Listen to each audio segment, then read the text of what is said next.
Nak beli rumah tapi takut kos melamu tinggi? Jangan risau. Jangan risau. Kau kenapa ni? Nak beli rumah tapi takut kos melamu tinggi? Jangan risau. Saya akan kongsikan 3 tips mudah untuk anda jimat ribuan ringgit. Okey, tips pertama ialah buat perancangan awal. Buat perancangan awal ni apa? Okey, mula-mula kita kena setkan bajet kita supaya nanti kos tak lari dengan bajet yang kita dah tentukan. Kan? Kita kena ada design planning. Design planning ni untuk apa? Untuk kontraktor bila dia buat rumah kita kena dengan cita rasa kita. Faham?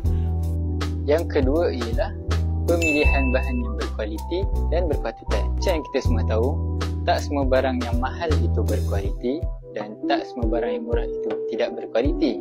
Jadi, kita kena bijak dalam memilih bahan-bahan dan bandingkan harga yang kita nak untuk rumah kita. Dan yang terakhir sekali ialah gunakan kontraktor yang berkualiti dan dipercayai.